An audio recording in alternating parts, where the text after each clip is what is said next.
नमस्कार दोस्तों, मैं आपकी दोस्त, आपकी कोच, आपकी होस्ट एडवोकेट प्रज्ञा भूषण आज हाजिर हूँ ऑनरेबल सुप्रीम कोर्ट के ऐतिहासिक जजमेंट को आपके सामने लेकर के, और वो है नोट फॉर वोट मामले पर।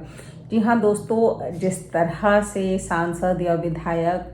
ब्राइब लेकर के, घूस लेकर के सदन में किसी भी पार्टी या कॉरपोरेट या फिर व्यक्ति के पक्ष में कुछ बोलते हैं या फिर अपना वोट देते हैं किसी पर्टिकुलर व्यक्ति के पक्ष में घूस लेकर के,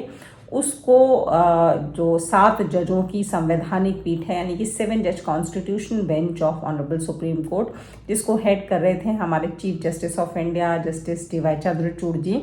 उन्होंने असंवैधानिक घोषित किया है।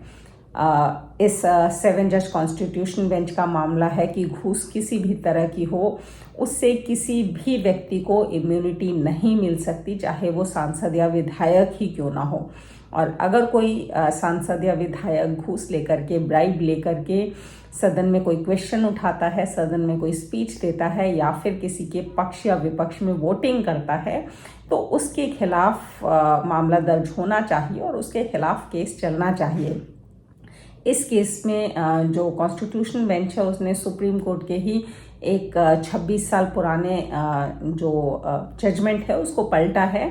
जिसमें कि जो कि 1998 का जजमेंट था, जो कि PV Narasimha Rao versus CBI के नाम से था। कि 1993 में जब से पीवी नरसिम्हा राव की गवर्नमेंट माइनॉरिटी में थी, तो झारखंड मुक्ति मोर्चा के शिबू सोरेन और उनके 4 और सांसदों ने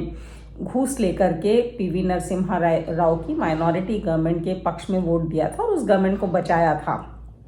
जिसमें कि 5 जज बेंच ने 1998 में जजमेंट दिया था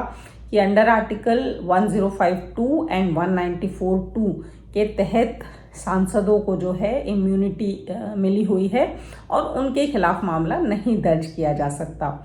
इसी जजमेंट को पलटते हुए आज ऑनरेबल सुप्रीम कोर्ट का जो जजमेंट आया है, जिसमें सीजीआई ने साफ कहा है कि जो घूस लेकर के अगर कोई संसद में कुछ बोलता है, कोई सवाल उठाता है या किसी के पक्ष या विपक्ष में वोट देता है, तो वो बिल्कुल असंवैधानिक है। वो हमारे पूरे डेमोक्रेटिक स्ट्रक्चर को डैमेज कर सकता है और ऐसी चीज़ों को बढ़ावा नहीं दिया जा सकता। घूस लेकर के काम करने के लिए किसी को भी इम्यूनिटी नहीं मिल सकती है और उसके खिलाफ मामला दर्ज होना ही चाहिए, उसके खिलाफ मुकदमा होना ही चाहिए। तो ये एक काफ़ी इम्पॉर्टेंट जजमेंट था और हो सकता है आने वाले समय में ये देखने को मिले कि जो राज्यसभा के इलेक्शंस में हॉर्स ट्रेडिंग होती है, पैसा दे करके वोटों का लेन देन होता है,